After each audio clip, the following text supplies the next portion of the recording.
Mailbag. We are finally here. We got some questions to talk about. One of them pretty big, and I think we might be able to spend some time on because I have a decent amount to say on it. But first one comes from Lark. He says, with the announcement that Anthem 2.0 will not be coming out this year, what are your thoughts on the 2.0 game development culture? We've seen some successes like Siege and No Man's Sky, but we're also seeing some crazy returns like the BR game that failed, and that is The Calling. Yes. Which I don't think we ever talked about, but introduced a very interesting monetization method that I'm sure Shawn will love. And I will bring that up once we get into that. They launched the sequel, which also failed. Now they have relaunched again, the first game, with an interesting monetization method, but I will bring that up when we talk about it. He says, looking forward to your thoughts. So basically a question, what we think about like these, again, the 2.0 game development culture. So like seeing Anthem come back as a fixed game. My biggest thing with this is I don't mind 2.0 game development because I like when games evolve, but it leaves a bad taste when the initial game was dog shit. Yeah. That's my biggest issue with this. And I don't like the idea of telling companies it's okay to release a game as absolute dog shit, which is why I personally won't be going back to Anthem 2.0. I'll watch it, see what it looks like, see if it's cool, and then I'll watch from a distance. I don't feel like putting money back into that. Now, you can technically say you can just hop in, since you technically own it, and just kind of play it as long as it's free, the updates that they bring, which I'm sure it will be, if they don't want to commit seppuku on the spot. But it makes it harder to go back. Like Siege, I didn't play it in its bad state, but when it first launched, it was really bad. Like, it was not well designed. The UI was a mess to get through. I've heard the matchmaking was problematic. Like, it had issues with the servers and stuff like that. And then they turned it around and brought it back. No Man's Sky, same way. Although, give or take, I enjoyed No Man's Sky on launch to a degree outside of the bugs. Like, I remember playing with Antony. We were talking, just exploring. And he crashed in a loading screen. It deleted his save. He lost 60-something hours of progress, and he uninstalled the game. And I did not blame him 1 second, because I probably would have done the same thing. But had that have happened to me, I'd probably have a different opinion on it. But I enjoyed No Man's Sky at launch. Now, was it bare bones? Yeah, I won't say it wasn't. But I like that, the thing that just the exploration / very pseudo-survival aspect of it, and the grind, it was calming to me, and I love space games. I love space exploration, so it did that well enough where it wasn't really an awful game. It wasn't good. It was very mediocre at launch, and it got better as they introduced updates. But something like Anthem, which was objectively garbage on launch, I can't. It just leaves a bad taste in my mouth going back to them and trying to support what that fuck up that not the devs did, but just the overall fuck up that came from the bigwigs at BioWare. They don't say it just works. That's our boy Todd from fucking Bethesda. But it's the same idea. The BioWare magic. Like, eventually you crunch enough and the game will just come out good. And that did not fucking happen with Anthem because their leadership around that project was fucking awful, which we talked about when Kotaku released their expose on it. But I'm just kind of at the point where I rather the game be good at launch. And I know development is an insanely difficult feat to manage, and you need a really good leadership team behind it to keep everyone on track, keep it good to a point where there's not insanely bad crunch near the end. And I think that like the higher ups need to be a bit more lax with release dates and shit to make it where crunch isn't as necessary or isn't as potent, I would say, because I think crunch is always necessary to a degree, but you don't have to be physically draining the life out of your employees to get games out, like with Naughty Dog, like with Anthem, which had people like psychologically breaking down and crying in corners and shit because of the hell they were going through with the development of this game. That leaves a bad taste in my mouth, and I don't want to go back to stuff like that because it was handled so poorly. If the game comes back and it's good and they did a good job, although I only heard there's only like 30 people on the 2.0 team for Anthem, So I don't know what they're going to change, how long it will take for it to come out, especially with everything going on with COVID. It's not something I feel like supporting, because the game should have either been delayed initially and not fucked over a lot of people, or they should have just scrapped the project if they weren't going to be able to put the leadership behind it to get it done. And that's kind of how I see it. And so Shawn, I want you to sit down. I'm gonna bring up the calling real quick. Oh boy, Are you this gonna be good. Are you seated, Shawn? Yeah, I'm sitting. Okay, so listen to me. Calling comes out really successful. The first one was actually liked by a lot of people. Battle Royale game.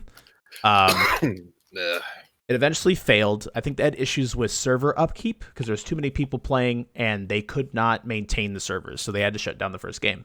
They relaunched it later, but it was actually trashy. Like, it was not made. It was like the same team didn't even make the game, so it was just no one liked it. The game was literally dead on release. Like, it peaked at like 1,000 people and then went to nothing within the first 24 hours.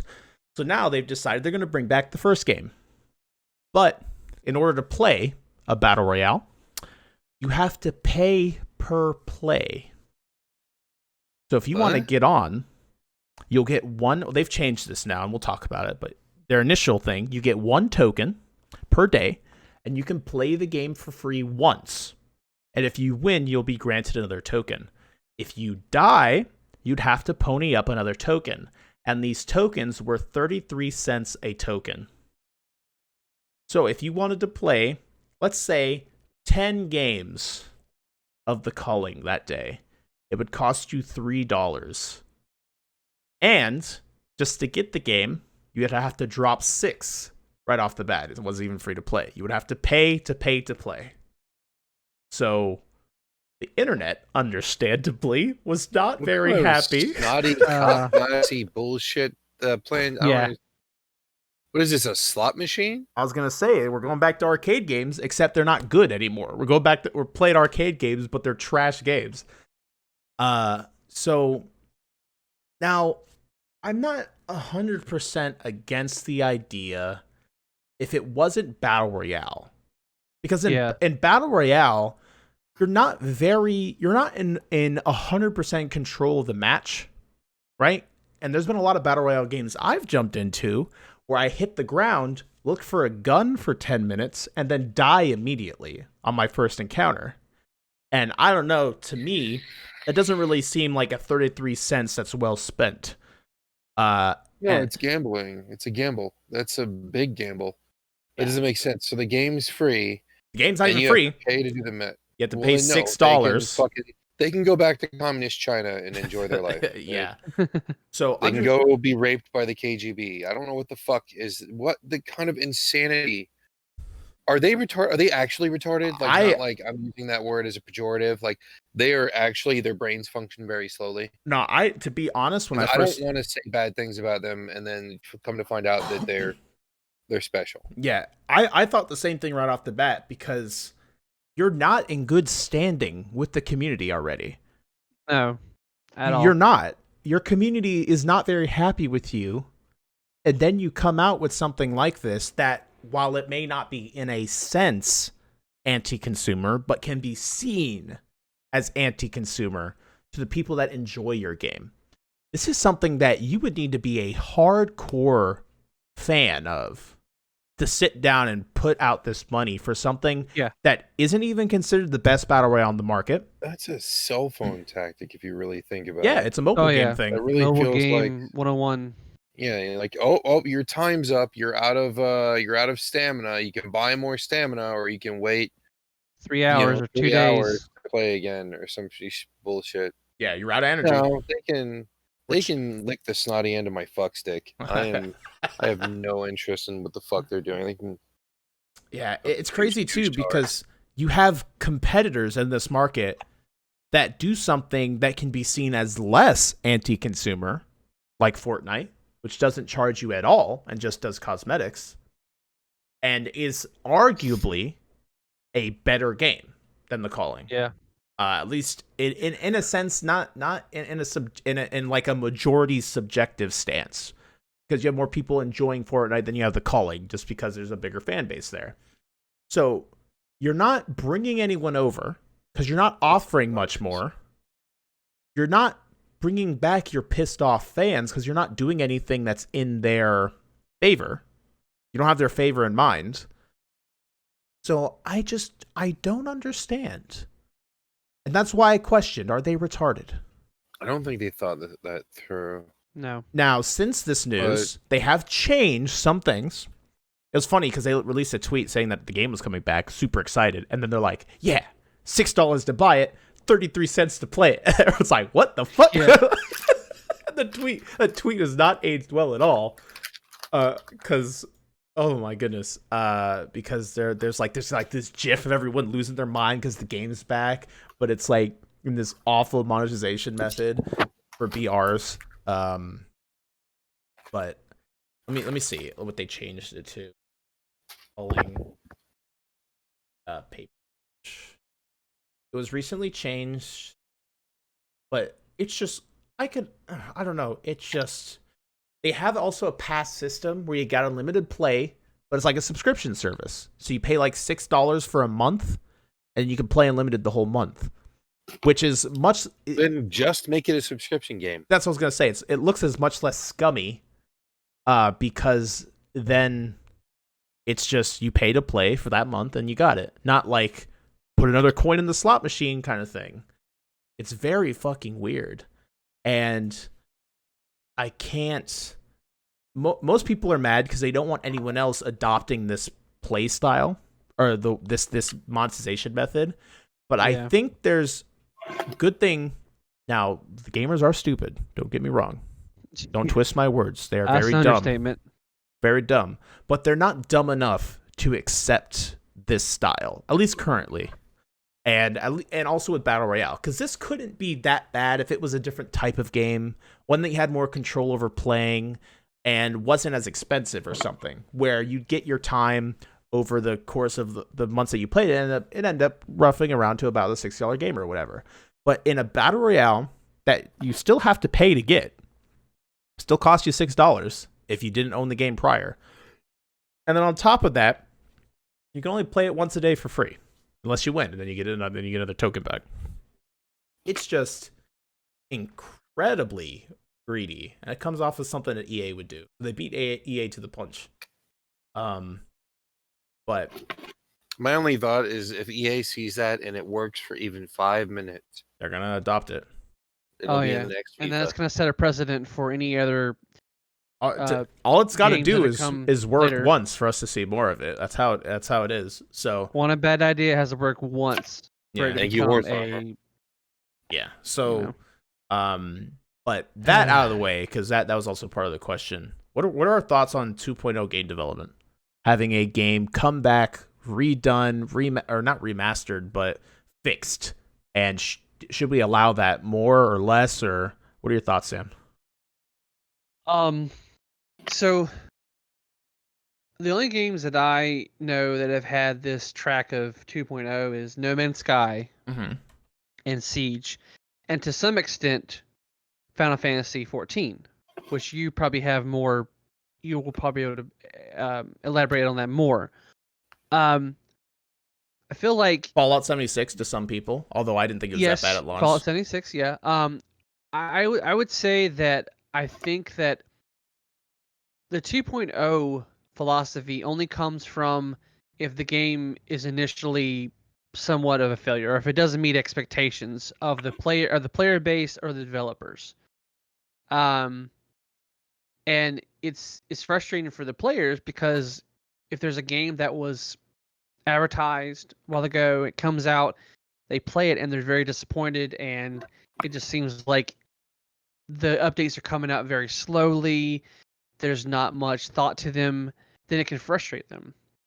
And then that's when the development team says, okay, let's go back to the drawing board. Let's see if we can find out what works, what doesn't, take some feedback, and then, produce it. And there has been successes. No Man's Sky became, a lot better with all the updates that came with it. Siege got better. I don't know. I feel like I don't know. I guess my thing is that like make the game good the first try. You know, like have more beta testing, have more, people playing your game, get the feedback what you can do, because you know it's expensive to make games, and unless you are supported by a big publisher, you're not gonna be able to make mistakes like that. You're not gonna be able to say, "Oh, we messed up. Let's start over. Let's make a 2.0." I didn't play Anthem, but I definitely knew people who did, and I've seen the track that it came from when it started to where it is now. And I know people are very, very disappointed with it, and they're looking for because the game had a lot of potential.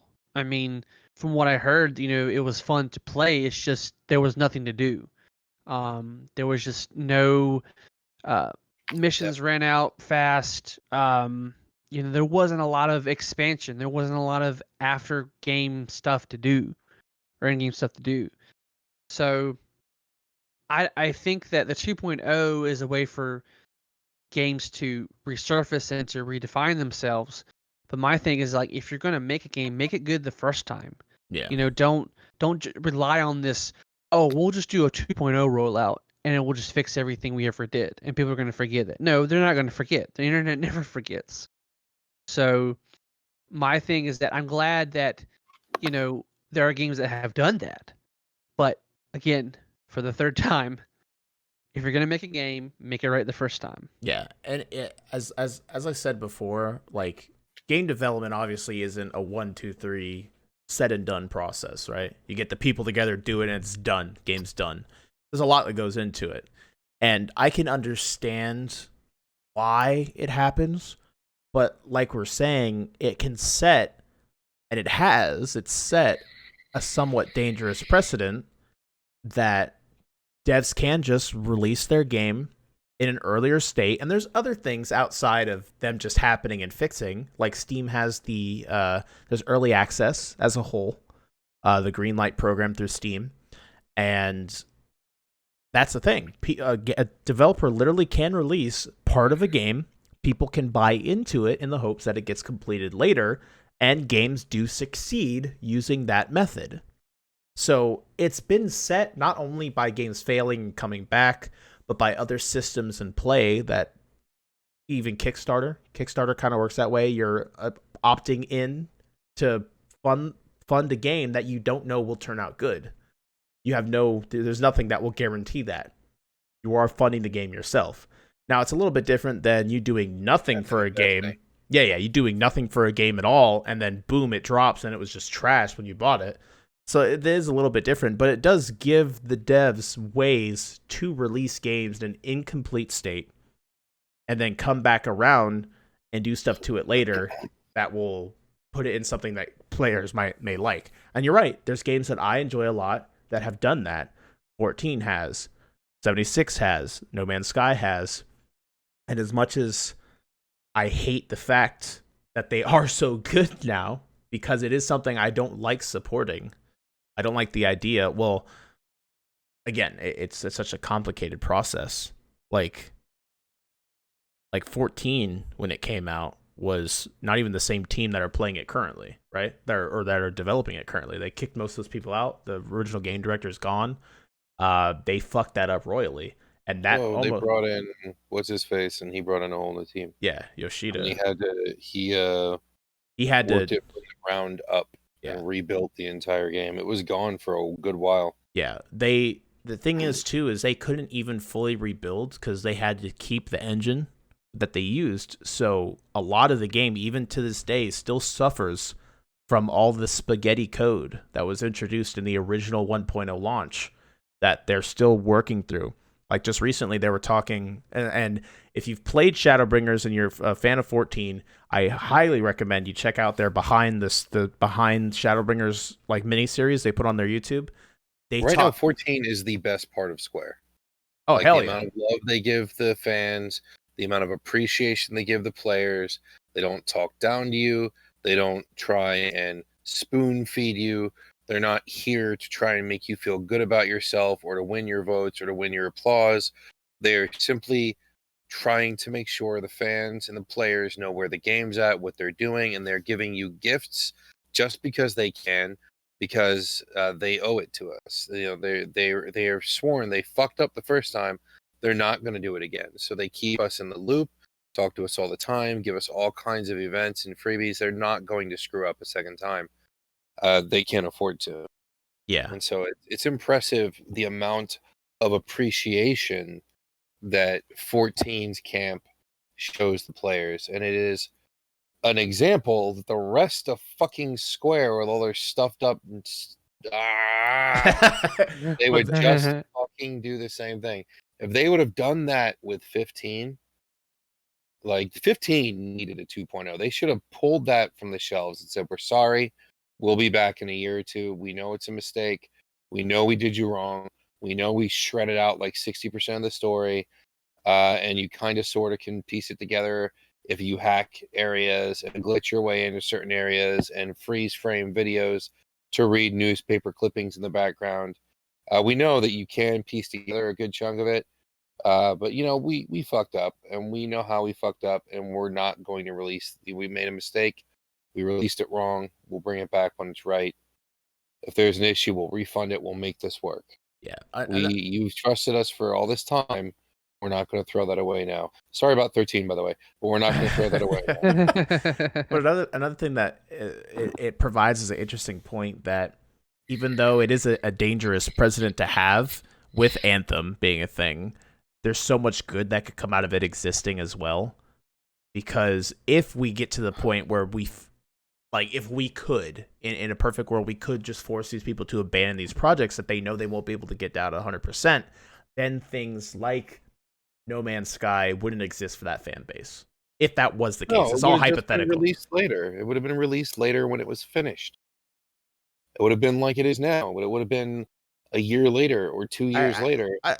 With No Man's Sky, yes, and 14, yes, but I don't think you can 100% say that for Anthem either. Or like that statement doesn't apply to everything perfectly because it was forced out the door before it was ready. Yeah, but we know damn well Ubisoft business model. We know damn well that Anthem, in its state that it was going through, was never going to get finished to what the No, but it could have been a complete game that we could say, yeah, we didn't get what was advertised.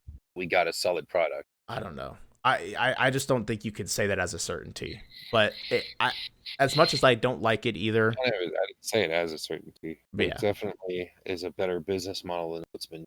No, yeah, 100%. And I think there's a lot of flaws in 2.0 game development too, as a whole, because a lot of times those fans you piss off, there's no guarantee they're coming back.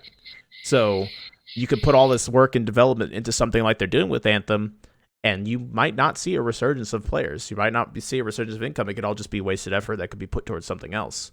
So I didn't go back to Destiny.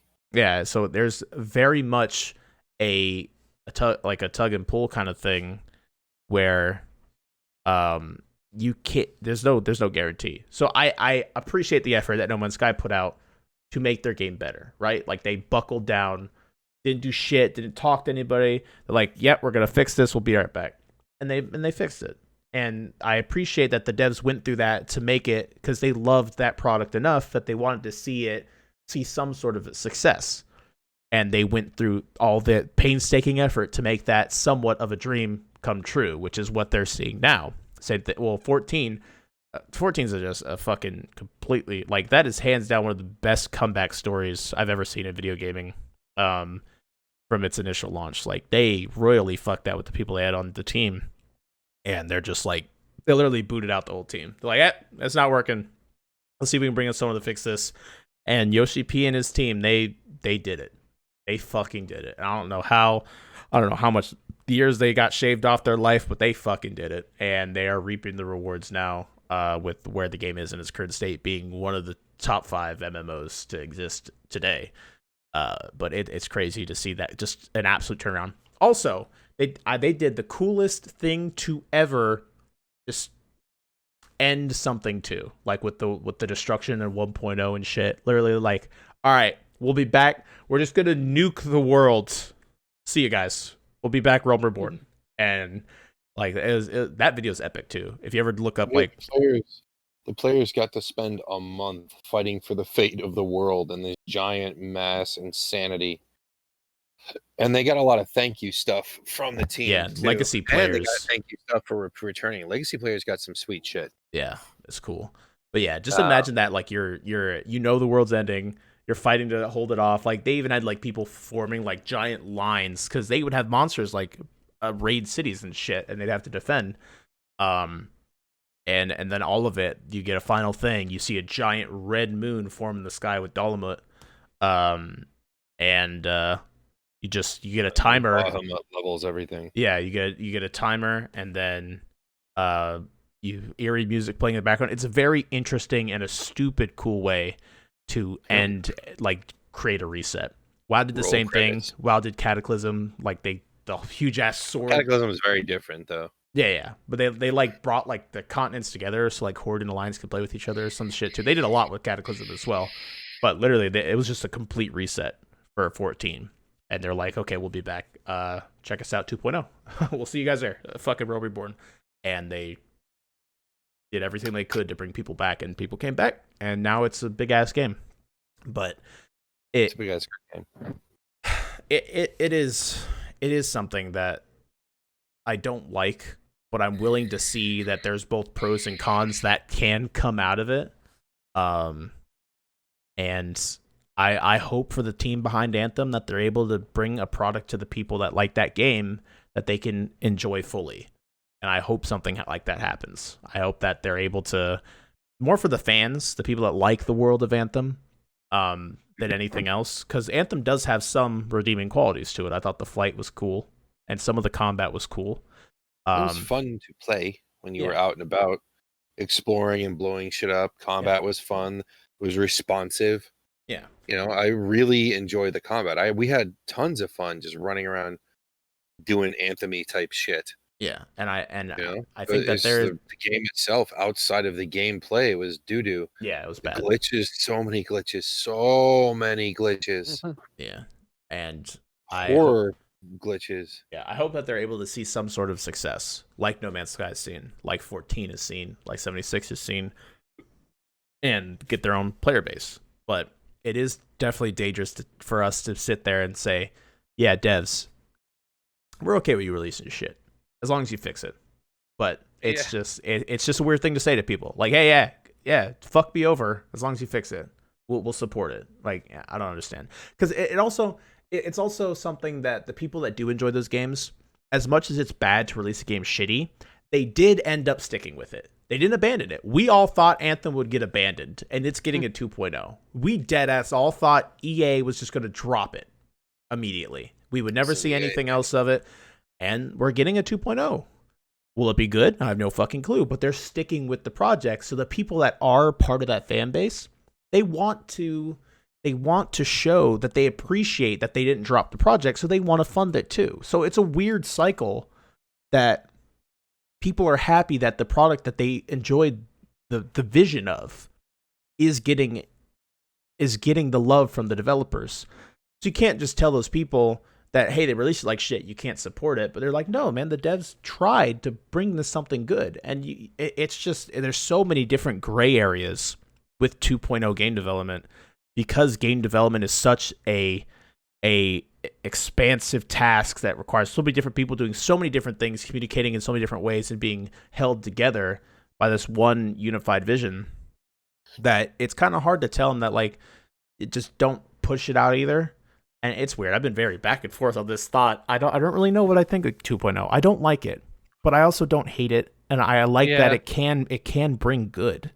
And those people that like those things and are getting the support from the team, like, because a game releasing shit isn't 100% the devs all the time. There's so many different occurrences, but there could be interference from the publisher too, like with Anthem, because the devs, a lot of them didn't even know what the fuck they were doing half the time. Visions would change, things would change. They had no leadership, and a single dev or a single dev section can't do shit if they're not being told what to do. Things certainly, or right things, wrong things, stuff like that. So it's not 100% their faults. It's so weird. Like it's hard to doom someone's work when they were working under bad leadership and they couldn't get something done. And it's just there's so many gray areas to this topic in general that it makes it hard to be like, yeah, tell someone, yeah, go support Anthem 2.0 if it's good. We don't know what's going to be like. Or it's hard to tell someone, no, you can't support it because it really is like trash. And they can easily come back at you with, well, they're trying to fix it. They're trying to do something with it. Especially with games, because it is a games as a service. That's like part of its design. I can't think of philosophy. It's part of its design philosophy, right? Like it's something that will release and will evolve over time.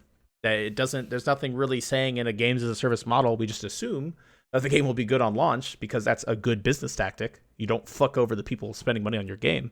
But it will evolve over time. Like Destiny was a mess when it launched, and look at it now. It's weird. It's definitely fucking weird. So, but yeah, that's how I feel about it. It's hard to just give like a single like you can't do it because there's so many different factors at play with game development. But I don't personally like it. I'd rather not spend $60 on a game and get 3 hours of enjoyment out of it because it's a buggy, shitty mess. But I played 76, and I enjoyed what it was on launch. A lot of people didn't. Same thing with No Man's Sky. A lot of people didn't. But I felt like the time I spent in 76, time I spent in No Man's Sky was worth my $60. Especially 76 because I came back to it like a year later to play Wastelanders, and that was all free. I didn't have to spend any money, and I got another 60 hours playtime just playing through Wastelanders, and there might be more in the future. So, yeah, that's how I think. You guys have anything else to add? I know I talked a lot on this, but this is something I haven't shared my opinion yet. I've dealt a lot with because of the games I've come to like have dealt with this shit, and a lot of the ones I enjoy. Sam, do you have a bit? Well, I'm more pushing the conversation to you, Sam. What do you think? When I say it, to add, that's what I meant. I mean, I kind of already gave mine. I mean, I think that you should make the game good first, and then, I haven't given mine yet. Yeah, well, you'll get your turn, you bitch. I was about to say, I was like, I think I like spoke for like 2 minutes about my opinion, but okay. I mean, I'll reiterate, but I'm just going down the round table, bro.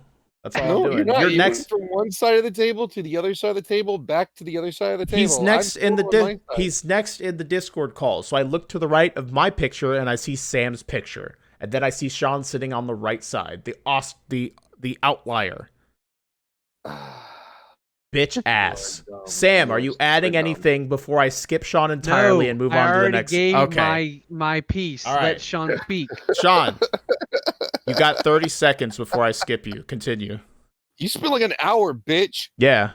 Then we talked about. Think there is that much gray, dude. I really don't.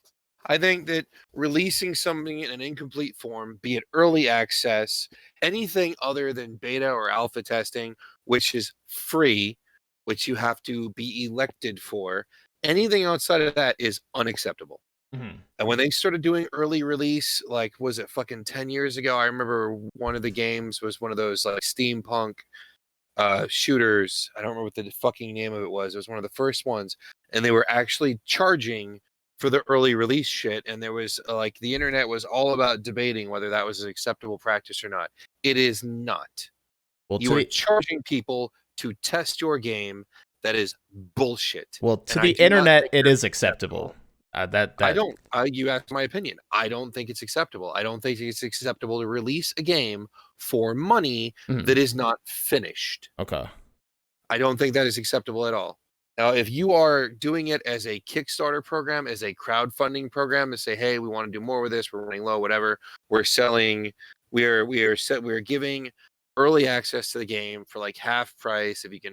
If we need, like, if they are open about like, yeah, we're running really low on money or some bullshit, then I could see that being an acceptable practice. So you're saying there is gray? I think it is a ripoff. I said I think there is less gray than what you gave it credit for. I didn't say there was none. I don't think there's as much gray. I think there are very few circumstances, exceptions, where it qualifies. But I think if you do release a game and it is a fucked up piece of shit, and it's something that the crowd wants to be good, and it's something that you said, if there's enough desire to still have that game, but it not be a fucked up piece of shit, because some shit just lands dead. Yeah. And there's really no point in doing anything with that. But if you drop something like 14 or Siege or like Rainbow Six, which prior to Siege was this respected lineage game that had a huge fan base, and then they shit on them to make this multiplayer thing, or No Man's Sky, where that was the only thing they had going for years, and then it blew up in their faces. They needed to do something. I think you owe it to the people that gave money for your product to fix that product if you release a giant broken mess. But I do not think it is acceptable to release a giant broken mess in the first place. There is no excuse. There is no justification. I don't care if the leadership was at problem, or if the studio was lazy, or if they were underfunded, or if they lost their internet privileges, or their mom grounded them. I don't care. You advertised, you sold it for $60. People worked their asses off for the money to buy your product, and you never promised the game was going to be good. You really can't promise that. That's bullshit. Yeah. And if you just made a game that was bad, but it's a complete game, hey, that's on me. But if you made a game that should be good, but you just didn't do anything with it, you spent all your time dicking around with your thumb up your ass, then no, fuck you. You broke the rules. You deserve to be punished. And you owe it to the people that spent the money on your shit to fix it. Yeah. But that does not excuse the royal fuck up predatory practice of charging $60 for a broken piece of shit. It is not acceptable for a car dealership to sell you a car that does not run. It is not acceptable for a store to sell you clothing that falls off of your body 3 minutes after you started wearing it. It's not acceptable for any other company to sell you a product that is broken and does not work. So why is it acceptable for a video game company? And why is it acceptable for them to sell it to you half-formed with a promise that the rest will be fixed later? It's bullshit, and we accepted it because gamers are stupid. But they're slowly changing that. They're slowly realizing they don't have to accept this trash. Ever since we shifted over from a static media format where there was no updates later to a point where they could update on the fly, for a very brief period of time, it was what we dreamed it would be. Them fixing and patching bugs that they couldn't have predicted, and them adding content on the games that were complete games to start with. We had that brief golden age. And then EA, Activision, and Ubisoft saw an opportunity and proceeded to rape us for decades. And it is not changing. But people are sticking their feet down. They are taking a stand. And I think it's possible that things can change for the better. But those big three have got to get their rectums adjusted immediately. And it has to happen. Sheesh. Because as long as they don't, the rest of the industry is not going to give a shit, because the bullies can do what the fuck they want. They can still do what the fuck they want. They could literally light you on fire the moment you buy a copy of FIFA or NBA 2K, and you fuckers will still buy it. You'll still walk in there. It's like fucking cigarette smokers. Call the pack cancer, put a skull and crossbones on it with big letters on the back that says "You will die," and they'll still buy it. Yeah. It's an unfortunate. So, I don't find it acceptable, and I don't think that those gray areas you talked about, those margins are, I think they're narrow. I do not think they're broad. I do not think that there's tons of reasons why something might be understandable. I don't. I think early access is predatory. I think it's bullshit. I think that selling a game incomplete is bullshit. I think there may be slim possibilities where you have a complete game. You're just not sure what mode is going to work best for the public. So maybe you release it early and see what mode of gameplay they like the most before you determine where you want to focus your money. If it's already complete, maybe that works, but you need to be 100% transparent with people before they put their money down that that's what you're doing. Like, hey, we've got this great game. We want to see what you guys think of it. So we're putting it on early access. It's complete. It's finished. There's a lot more we want to add into it. But right now, it's a whole thing. It's 100% pie chart. So we'd like to put it out there. We're putting it out for a discount. Instead of it being the $60 it normally be, we're selling it for $15. We want you all to buy it. We want you all to play it. We want to see what your suggestions are so we can kind of determine where we want to take it.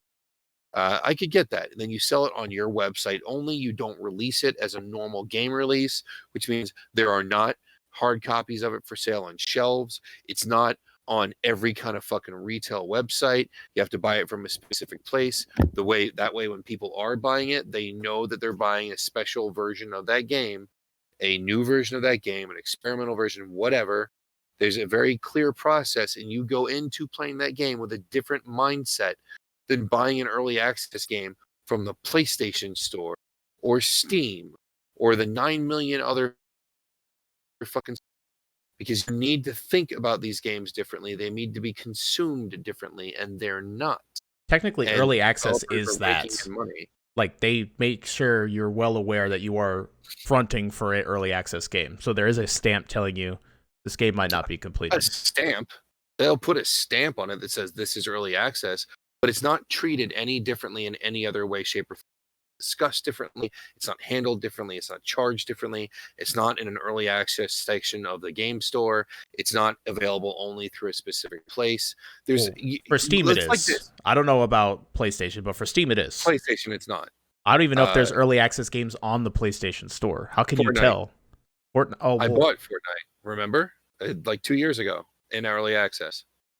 Okay, but I'm pretty sure they say that it's early access. I have to look it up though. Yes, but it's not in a special area, and it didn't explain what the early access was, and you really didn't understand what that meant when you're buying it. I understood what it was because I'm not fucking stupid, but there are a lot of people who are just like, oh, Fortnite, and they bought it.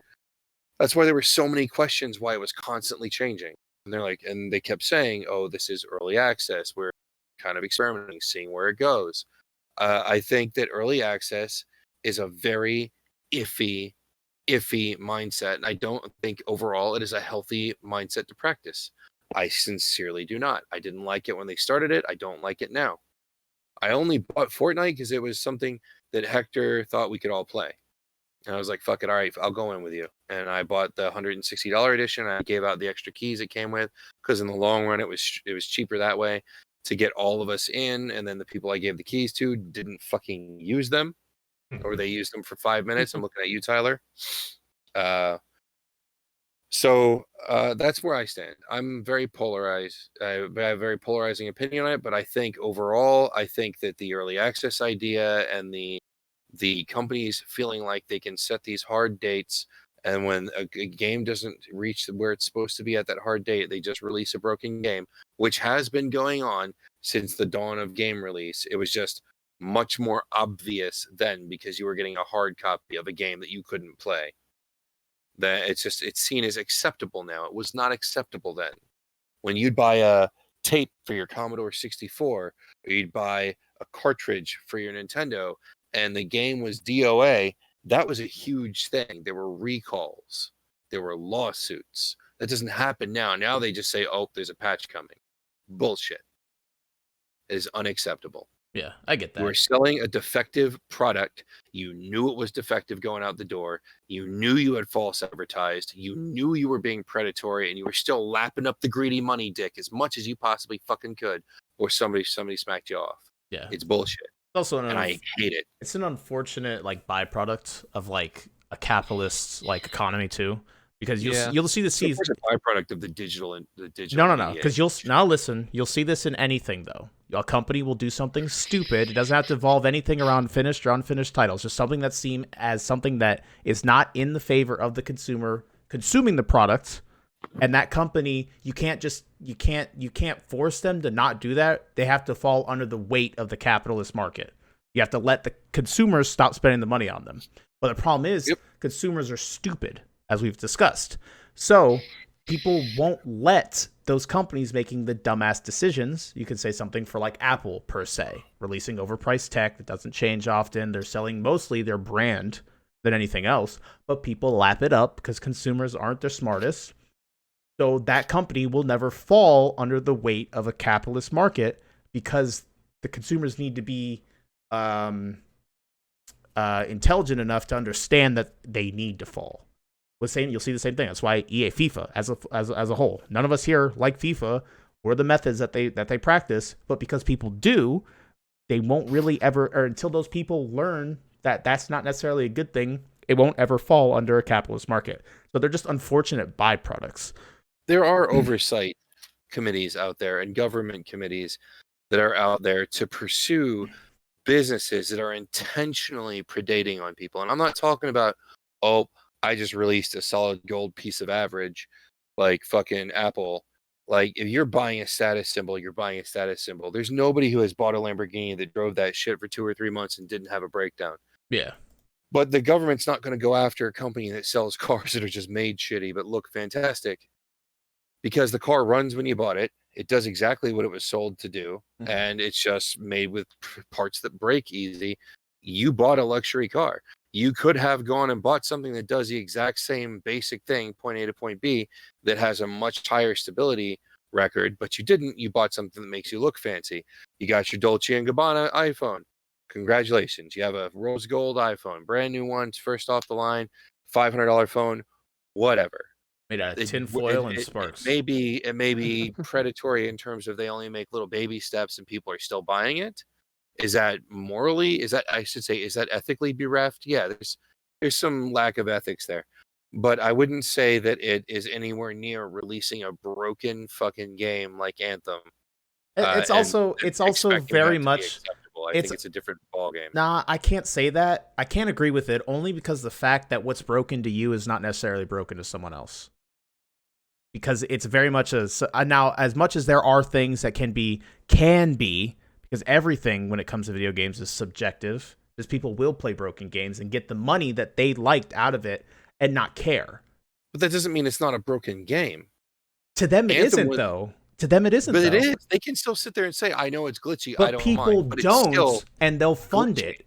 That just because you see something as broken, that doesn't mean everyone does, right? And I understand that that's hard. That's hard to kind of wrap your head around. Man, but people are that. rules. Yeah, people are that way, and it's stupid. I'm not saying that it's right, but it's something that's allowed because it's just how it's part of the free nature. You're only saying that because you're like one of 8 people that actually liked 76. That's not the case. I'm just y'all need to know. If anybody's listening, y'all need to know Kyle constantly catches shit because he was the only one of our group that I get shit from everyone because I like 76. Satisfied. I gave him some shit over No Man's Sky, but even I will freely admit while I'm giving him shit that's just a difference of opinion. Yeah. But I can sit there and like something, and I still, if I'm remaining objective, admit that it's broken. Yeah, but not everyone does that. Anyone who likes Anthem still admits it's a piece of shit. You can't say that for certain. They still admit that it's broken. The general mass agreement, all online, when you have universal agreement online, near universal agreement online of where Anthem landed, what the product was, and what it ended up being, the general overall agreement and the majority rules in a fucking free market, which is what this is. That's why FIFA's still going strong. People know that it's broken, or I'm sorry, that it's predatory, but they're still buying it because they like it, and it's the only source to get quality soccer. What the fuck ever. It's no different with Anthem. I liked license Anthem. I thought Anthem was fun as shit to play. I still know it's a broken, janky piece of crap. Yeah. I'm just saying that that's not that it landed broken and that it landed in bad shape. That doesn't mean people can't enjoy it. There's such a thing as good bad. Yeah. Or again, so bad it's good, or that kind of thing. I just don't think that you lands in that area. As much as it's, again, you're in the right. I'm not saying you aren't, but that doesn't. It's not like because it's like a free market to a degree. Yes, we're supposed to let it. Most people understand. They'll stop supporting it. It will crash. That's good. And hopefully, people will continue to not support it if it's something that personally wronged them, right? Like, yeah, this was dumb. I was wasting my money. I will not continue to support this. If the most people do that, and there is a majority rule, that will crash. It will fail, and then blah, blah, blah. We move on. And hopefully companies avoid those things in the future. It kind of happened to Destiny 2. Like, we got pissed off and we walked away, and Bungie got Destiny 2 back, and supposedly they fixed it a little bit. Yeah. I wanted to play Destiny.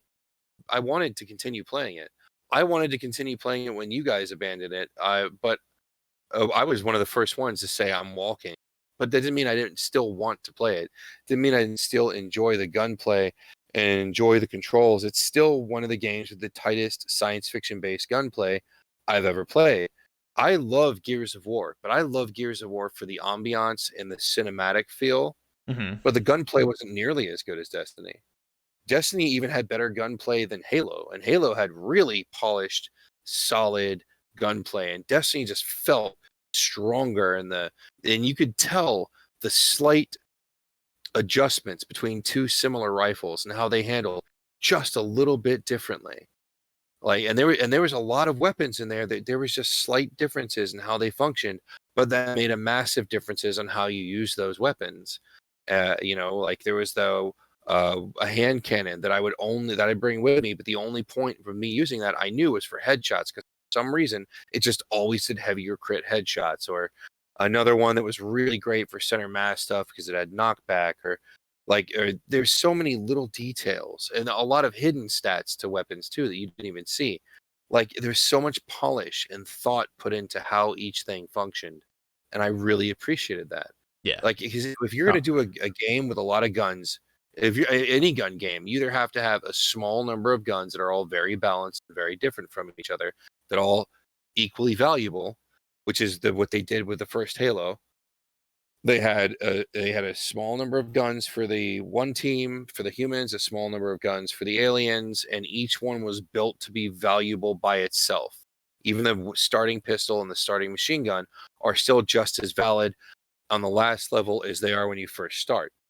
They're all supposed to have a certain amount of weight and importance to them. Now, they did that even better in forthcoming Halo games. They also added more guns and shit. But I think that you either need a small, select, specialized set of weapons, or you need to have somebody that's very good at adjusting them and fine-tuning them. And Destiny did that. I really loved playing that game. To be honest, but I was disgusted by how they treated us and how they lied to us. Destiny and took 2 advantage was a very good game plagued by a very greedy publisher. And I think Activision's hand showed so Bungie's much. not innocent in that. What happened? Bungie is not entirely innocent in that. Let's be fair. No, well, I don't know the full. Fucked up too. I don't know the full story on it. I do remember the stuff with the experience, but it's not entirely easy to pin that on a certain party either, because even though the change was implemented, you don't know who the ultimate say was for that change. So you can't. I understand that. I can't all blame Activision. Activision. What happened? We do know who sold themselves to Activision. We know who made the decision to put themselves in that place in the first place. So even if Bungie did nothing, they made the choice to sell themselves to a company that had a track record of doing exactly what they did for decades. Did they buy them? Activision had a proven track record of doing exactly what they did to Destiny to everything else they had, and Bungie still chose to sell themselves to fucking Activision. Again, that's like a decision made by a single dude, like the CEO or whatever, and they don't give a shit. Dude? Usually, you would assume it was whoever owned majority stake in the company would make the decision to sell that majority stake. Don't they have to vote on it? There'd be usually it depends. If it's a public company, yes, you'd have a thing of shareholders, and then they would vote together. I need to see. Let's find out. Was Bungie? Because Epic is a private company. What's his face? Todd Sweeney or whatever. I don't know what the fuck his name is. Yeah, Tim Sweeney. Tim Sweeney. He owns majority stake. Everything goes back to him. He doesn't have to talk to shit because he's the major final step when it comes to making decisions. Let's see. Was Bungie? Oh, Epic was a small group of people for a long time. Yeah, was I remember Bungie playing shit like Jazz Jackrabbit. Public before acquired by Activision. But I understand 100% what you're saying. It is true. If I remember correctly, it can't be a fly on the wall. Some of the accurate reporting that was proven accurate was that Bungie was definitely responsible for some of it. But I clearly see that when left to their own devices, they haven't made choices like they made when they had Activision breathing down their shoulders with the Satan breath. They were, let's see, but they privately owned. Announced Destiny. They have an aerospace project. Them and Elon Musk, huh? In 2010, they announced a 10-year publishing agreement with Blizzard, Activision Blizzard. Actiblizzard. Welcome. Actiblizzard. We are Modern day Nazis. Why is this not telling me? Wiki.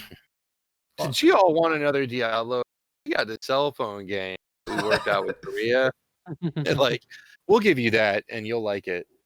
We don't like it, but you all have phones, right? Yeah, don't you guys have phones? Oh, you fucking cock and balls bastard. It says Halo and buyout, but it's not saying anything about the buyout in this. Let's see. 9th anniversary of Bungie's founding. Microsoft announced it had acquired Bungie. Would become part of Microsoft Game Division. Developed first-person shooter title for Xbox. After like Myth and all that other shit that they did. Marathon was the other one. Marathon, yeah. That was their big one. Activision also was trying to get them early too. At the same time, they got acquired by Xbox, but they went with Xbox to make a console shooter. It was a better idea. Yeah. It's not fucking saying. I'm not too sure. But, all right, well, we'll leave that as a moot point then. Yeah, if anyone does know, let us know, and then source, please, if you do find it. Yeah. I think that ultimately Bungie becomes the most responsible because they're the ones that made the game. And if you they could have easily relationship. You could have said no. I mean, you didn't have to implement those changes, even if Activision was breathing down your neck. I don't know exactly how that relationship works. That's the biggest problem, is we just don't know. Yeah. It couldn't be a fly on the wall, unfortunately, for a lot of that. It's just, I'm sure there's someone talked about it. But and even with all the egregious changes, here's the thing. Even with all the predatory stuff they were doing in there, like Bungie was the one that went in and adjusted the drop rates. Yeah. And adjusted how many engrams you could get, and adjusted how quickly you got experience, so that the shop would the money shop would work better. Bungie was the one that came and lied to us. It wasn't a representative of Activision that lied to us and said, "Oh no, we didn't nerf the experience." And then what did they do first? First they nerfed drop rates. Right, they nerfed us getting and then they unnerfed the drop rates when somebody busted them on it, so that the drop rates would happen as they normally did, but they lowered your experience progression, and then they got busted on that, and then they finally admitted that they lied, but they didn't say they lied. They said they were trying to do this thing, and they tried to remember this other thing, and it was always like, "We hear you, we know where you're coming from. We're just trying to do some." No, fuck off. You were cheating us. We gave you $60 and you cheated us. Just turn it into a subscription game and stop being assholes. Man, I wonder how Bungie would have turned out if from the get-go it was like more like an MMO with the subscription fee and stuff. Because the reason MMOs are that way is because they're expensive to develop for, because there's so much content in them, right? So they offer that as a solid inflow or intake or whatever. Money's coming in regularly, so they know that they can continue developing at the level they are without having to worry about whether or not people are buying cosmetics or some shit like that. So it's definitely, if you're looking for something that plays like Destiny, that's an MMO light, it plays with that in mind, massive amounts of content and stuff, I feel like that's more necessary. You need a subscription model, in my opinion, and that's why WoW does so well. It's because and 14 does so well. It's because they know that they can push out this content on a regular basis, because they know that they'll keep the people, they'll keep the income that they need to keep their teams around. So I think if Destiny would have done it off the get-go, Bungie wouldn't have needed to be acquired by Activision. Although they were acquired before Destiny. It was in the process of making Destiny. That's probably how they got the funding for Destiny, was through Activision. They had the clusterfuck with the cheating the players to force them into spending money on the store. You wouldn't have had that. Well, yeah. You wouldn't have had seasonal events that made it next to impossible to get the seasonal stuff without spending money in the fucking store. Okay. Like, I did everything I possibly could during the Halloween event to get the paper masks. I ground it for like fucking 12 hours a day kind of shit. Like, I hit it hard, and I couldn't get all the masks without spending a shitload of money in the store. Yeah. Like, that's bullshit. Okay. Anything else about 2.0 game development culture? No, and I think it's simple. Releasing an unfinished, an unpolished, an incomplete game, releasing a broken game, a buggy game, a game that is clearly by the majority rule, not proper, not where it should be, anywhere near where it should be. And I can understand, like, you released the game, you thought it was good, you thought it was where it needed to be. You didn't pull a fucking Sonic Blast, you didn't pull a Sonic 06, you didn't pull an Anthem. Like, you released a finished game, and it just and then like you thought it was where it should be, and then afterward, for whatever reason, you just had a fucking come to Jesus, and you're like, you know what? We thought this was going to be good, and your opinions have clearly shown us that we were not seeing this objectively. We're going to fix this. Like, that is good, and you should be doing that, but that's not a 2.0. You didn't intentionally release something that was taking advantage of people buying your. But it should never be acceptable to release an Anthem or a Sonic 06 or a Sonic Boom. Or, I'm sorry, I said Sonic Blast earlier. Sonic Boom. That Sonic should never Blast. be acceptable. Yeah. Never be acceptable. And I guess the issue I was having earlier was like a semantics thing then, because I agree with your opinion on Anthem, but like for No Man's Sky or like 76, I wouldn't, or like 14 wasn't broken on launch, it just wasn't good on launch. It wasn't playable. It wasn't really playable. Like, if you were going to be say a botanist, that was your whole class. You couldn't fight. Yeah. No, but that was what that doesn't necessarily. That was just horrible game design. Yeah. It was dumb because the team was dumb. Yeah. So I get what you're saying. I guess I was having more of a semantics issue when thinking about everything. So I could agree with the stance of Anthem and stuff like that. But like, that's kind of how I was holding the point earlier, how with the subjective nature, because then if you look at Anthem, I can get what you're saying. I get what you're saying. But like 14. I should never play a game where I can't see my character, and then my head disappears, then my arms disappear, then the level locks up, and I lose all my progress. I just got a weapon I've been fighting hours and hours and hours grinding to get, and the game locks up and progress is lost. This kind of shit should not ever happen. And if you release a game, there's a bug that you couldn't possibly predict, that happens, and that's fair. That's coding. That's that world, right? I think it's that's why DLC is important. That's why patches are important. Yeah. But it's never acceptable. You know what? We know this game is, because I watched Larry Bundy on YouTube, right? Okay. And Larry Bundy's this British guy, and he does. I've seen some of his videos. Yeah, he does lists, and he reveals like all these controversies in gaming and times that games were released intentionally broken, or they knew it wasn't functioning properly, or whatnot. And there's this other guy. He's this British guy. He's kind of crazy. I can't remember his fucking name, but he wrestles. He's a big dude. He's a round lad. He's a round boy. And he's very boisterous and polarizing. But he loves to tear apart games like Anthem when there's clear evidence that they released a game they knew wasn't finished. And he brings up documented stuff too. And I can't remember his fucking name. Sterling? Yeah, Sterling. Thank you. Oh, the other British dude. Yeah. Yeah, I watch him too. Sterling is a bit more caustic than Larry Bundy. Yeah, like Larry Bundy, like everybody likes that guy, but he has very bad hair.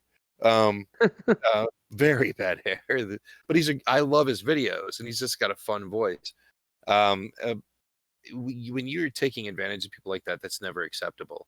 And I think that the 2.0 thing, while I'm glad that a company is willing to go back and give people what they paid for, or try and give people what they paid for, I don't look at that as some sort of like, oh, good on you for going back and giving me what I paid for.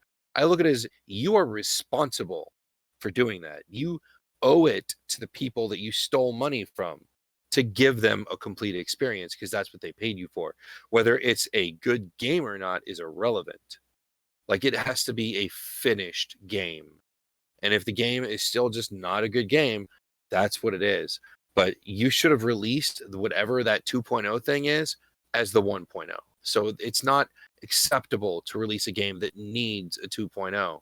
But if a game does need a 2.0, if it ends up like Final Fantasy 14, if it ends up like 76, where the game is basically complete, it's just not great, and you want to go back and fix it, then yeah, you should. That's great. You should do that. But I don't see those as crimes. I see was it Bethesda did 76? Yeah, Bethesda sucks, dude. Their biggest crime was how they treated their audience. Oh yes, Not like what I'm they sitting there, released. and all the after the first few months, all the conversation, because it shifted away from the game, obviously, because people were done with it. Yeah, there were some bugs. Yeah, fucking, it's not what people expected it to be, right? Yeah, it was made by a not even their mainline team, but like a second side team that they had make the game that they just gave the 4 engine to and like Mass go Effect wild. is another example Yeah, of yeah. broken. So I can get when people came up and they're like, why do you like 76? And I'm like, oh, I like the exploration. It's fun and it's peaceful, and I do like the world design of 76, and I think it's got one of the better worlds out of the Fallout games. And they'll come to me, yeah, but like it's buggy and all this other stuff that doesn't piss you off. I'm like, I've had some issues, but nothing that like literally pulls me out of the game and shit like that. But then a couple weeks, then they started fucking up so royally, and I'm like, oh no. So every time the conversation comes, it's like they're like, bro, the fucking stupid tinfoil helmet, fucking fake Coca-Cola bottles, fucking, and I'm like, oh, okay, I guess we're not talking about the game anymore. Game's kind of fun. Like, fuck off. Your company's trash. And I'm like, you're right. You're right. Fallout is garbage. It's the company that's making it that's garbage, and that's where that conversation really needs to go. If that company I hate was so much. not assholes, like, I mean, and I'm not talking about the people writing the game, I'm talking about the ones in charge, I think you'd have a very different experience, because there are companies out there that release not the greatest games, and maybe games not where they want them to be, but they're not assholes about it, But Shawn, and then they'll go and fix it. it just works. You know, like, so yeah, I think I've said what I need to say. I can't forgive. I will always give somebody a chance to give me, like, I you know how I boycott. I'm still on a Activision, Ubisoft, EA boycott. Understandable. But if they were to release a game like and Star prove it Wars, to be good, the Star Wars game that came out from EA. I haven't played that yet. Granted, but if they were to release a game and it earned my money, I would go back on that and I would pay for the good game, because the only thing that's going to teach these soulless asshounds a lesson is the fact that they're only going to get paid when they release a solid product. Yeah. So if you release a solid product, yes, you can have my money. You absolutely can. As long as I know, and I need to see, not only did you release a solid game, but you're not going to try and rape me with DLC. Like, if you're gonna give me a whole story start to finish, a whole gaming experience start to finish, and there's not gonna be any pay to win shit. And God, I really hope you keep cosmetics out of it. But if you do put them in, whatever, sell them piecemeal. As long as it's a la carte, I will not complain. Yeah, I was talking about this with someone about cosmetics as a whole, and as much as I understand why they exist, especially in free to play, I really think they do kind of dilute a bit of like the grind in some games, like in an MMO, right? Say there's a really fucking, you go through a super hard raid and your mount that drops is like a inflatable My Little Pony horse or some shit, right? And then you go, and you go on. I make the dark hero. I'd be like a Dark Knight, a Dark with Knight, like demonic armor, and I'm riding a fucking inflatable rainbow unicorn. Yeah, I'd be all about it. Yeah, but then you go into the store and they introduce a $30 dragon. No, it's like a dragon from God, and he shoots lasers out of his mouth and shit, and he's super badass. And you're like, oh, cool. Can I get that in game?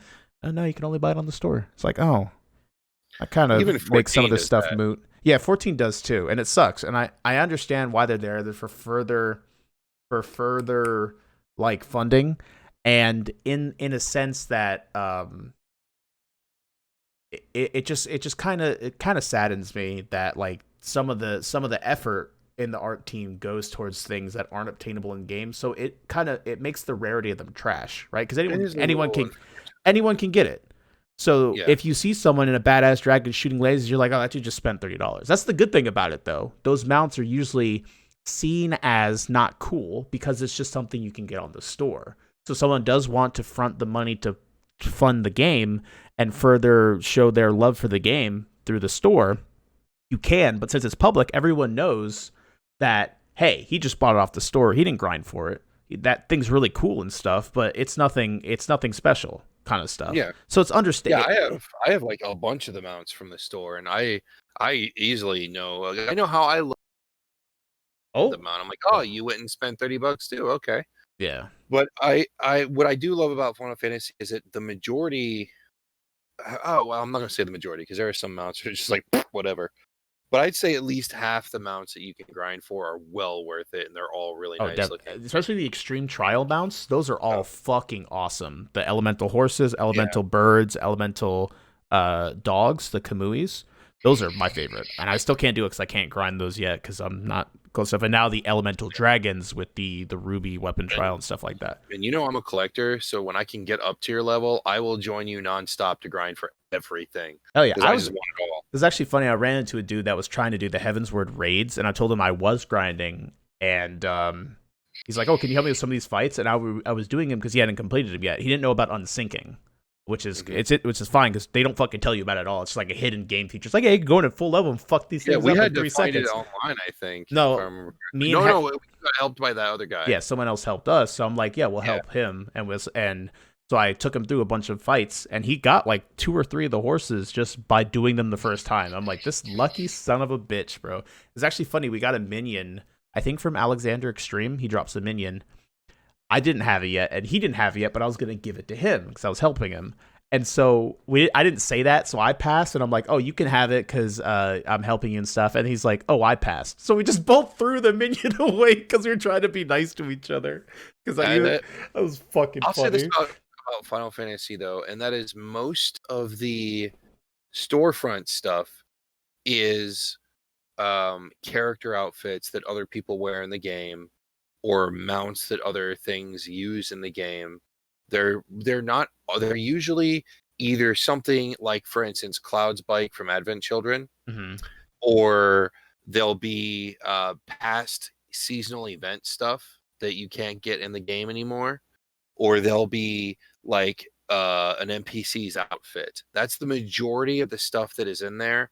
Is stuff that you can see in the world, but you can't necessarily get. None of the mounts work that way. The majority as far as I know. But the clothing does. No, yeah, there's Cloud's bike, which is from Advent Children. It doesn't exist in the game though. They made it to sell on the store. That's one. There's Lubu's fucking horse for some reason.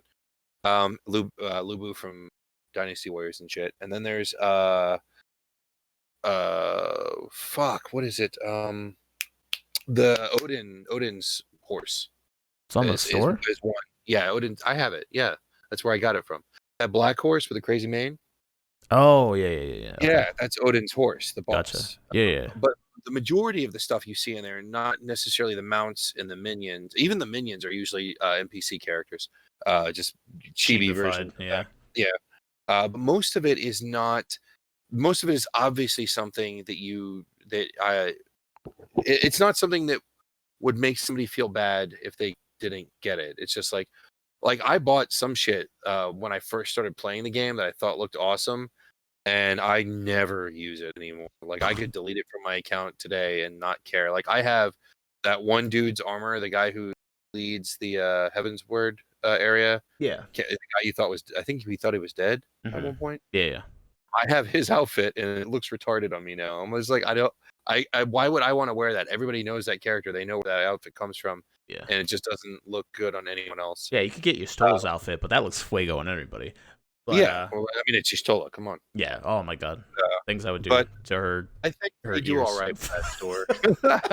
You and Catgirls, my dude. But I just think that when you're doing...